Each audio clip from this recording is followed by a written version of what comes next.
What's cracking, everybody? New video.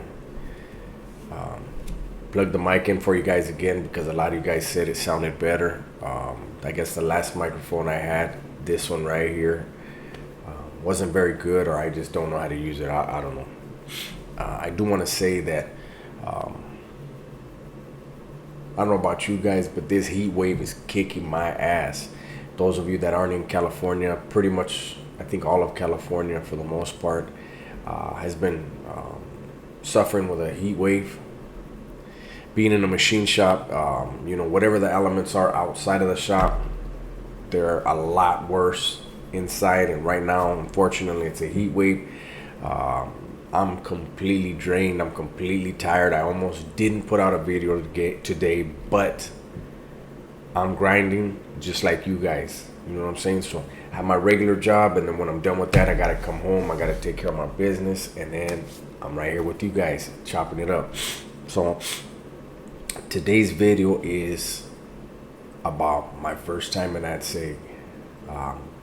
I've told the story already several times about my first shoot term. Was with Vatos from Fresno. Shout out to the Bulldogs. From there, that incident happened. I went to. This was before they made the so-called new at SIG in New Folsom. So back then, you went to A yard. The incident happened on B yard. Then you went to A yard. 5 building or 6 building. 6 building, there was only one section. 5 building, there was all 3. 5 building was more of the knucklehead block for the ad SIG. And in that block, A section was, the biggest knuckleheads. And guess where your boy wound up? I was in B section, briefly, and then boom, got moved over to A section. While in that SIG, I caught a attempted murder case and also a weapons case. That's a story I should tell you guys about. But anyways, I just want you guys to know, when we tell these stories, or at least me, when I tell these stories, it's never to glorify prison. There's nothing glorious about that life, right? But it's my way of giving you guys a glimpse of what it's like, those of you that haven't been there, and to remind those of you that were and may, be forgetting, just to remind everybody what it is. It's a place you don't want to be. Sorry about that. But anyways, so to be honest with you, there is no difference, or in the old ad SIG and A yard, there was no difference between the cells from A or B or C yards, right? They're all the same. They weren't built, excuse me, they weren't built as ad SIGs. They were just made into ad SIGs, right? Or the whole, So, but one difference, every building in New Folsom, you had A section, bottom tier was bedrock. B and C sections wouldn't be. What bedrock is, I can't say every building, some of the buildings I think. But what bedrock is, it's if you've been to Corcoran Shoe, it's like that on the bottom tier. It's 2 concrete slabs that are your bunks that are side by side. So going into, I'd say, me and my cellie, I had a big old cellie from Sangra. Shout out to Sangra. Shout out to the SGV. Shout out to my old cellie. But we went in there, man, and you got no TV, you got no food, you got no cosmetics, right? Which, it's the hole. That's how it is, right? But where this hole was different than any other hole in the state was on the canteen in that ad SIG. There was only 7 items. If I remember right, it was a dictionary, a thesaurus, writing paper, postcards, envelopes, stamps, Did I say writing paper? If I didn't, that was the seventh item. I can't remember the seventh item for sure. But that's all you got. New Folsom ad sake. You were definitely at the mercy of the state. You could not buy Canteen. Whatever you were going to eat is what they gave you on the tray and what they gave you at lunch. On top of that, you were still expected to do a major rutina, a major workout every day.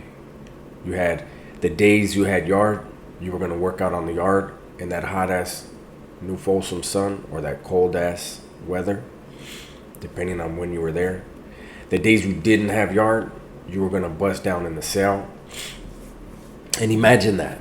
You know, there were times when people would complain, people that would come down from other joints, and they were like, how are we supposed to survive working out like this with what they're giving us to eat? And, you know, people heard what they had to say and said, ask the vatos that have been here years and been doing it, eh? Ask them for advice, because they figured it out. You guys got to remember, prison is not a place for people to feel sorry for you. And if you're smart, you don't have time to feel sorry for yourself. That ad sake, like I said, while I was there, I wound up picking up an attempted murder case as well as a weapons case. And it was known. I remember when I was leaving Wasco, the reception center to New Folsom, I had some older homies that were my neighbors, and they had been around, been in the Bay a few times already, were pretty well established. And they asked me, hey, where you going, homie? Where you transferring to? I said, New Folsom. They started laughing.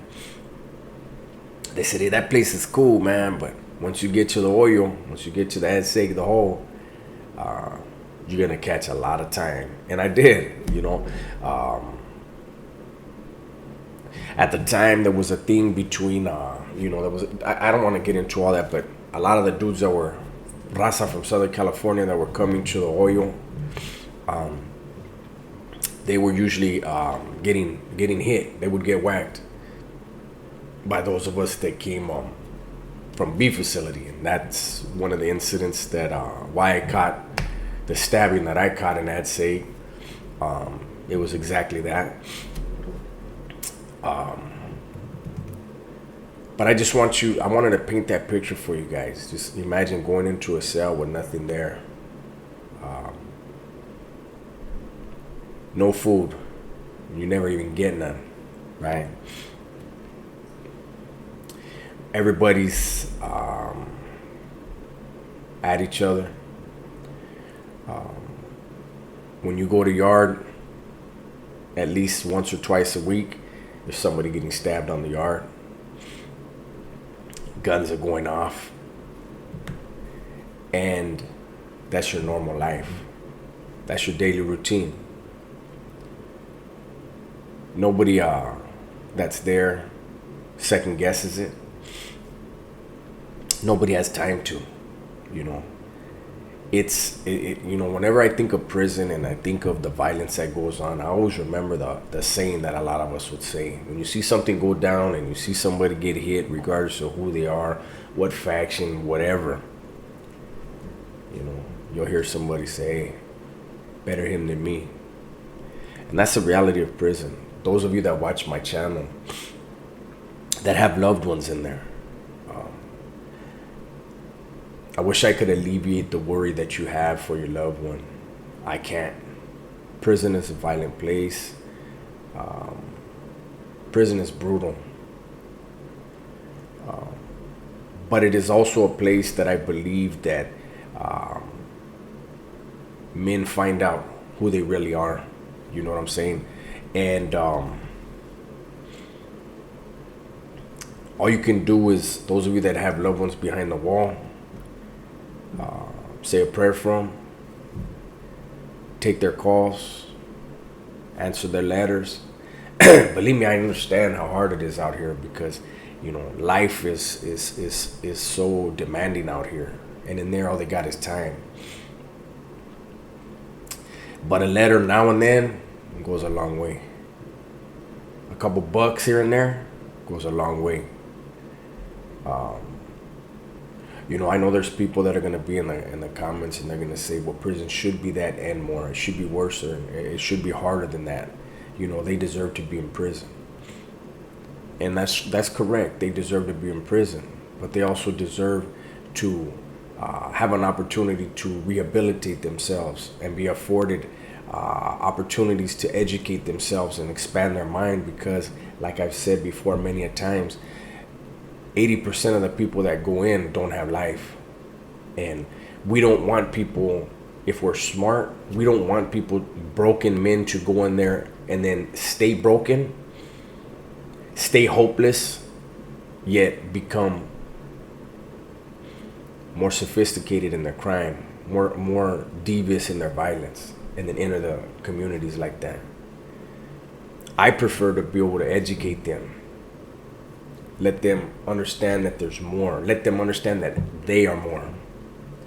Unfortunately, the prison system for the longest time was about reinforcing in people's heads, you're worthless. You're an animal.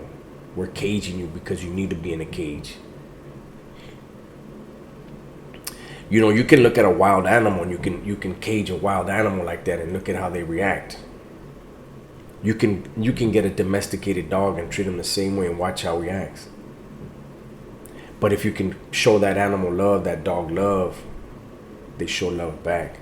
And most of the time, they show a deeper love than a regular domesticated animal. Same thing goes with people, those men in prison, those women in prison.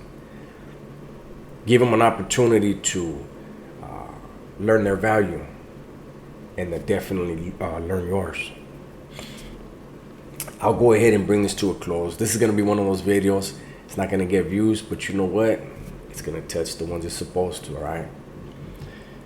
With that, be safe, be smart, and tell the ones you love that you love them, right? I'm out.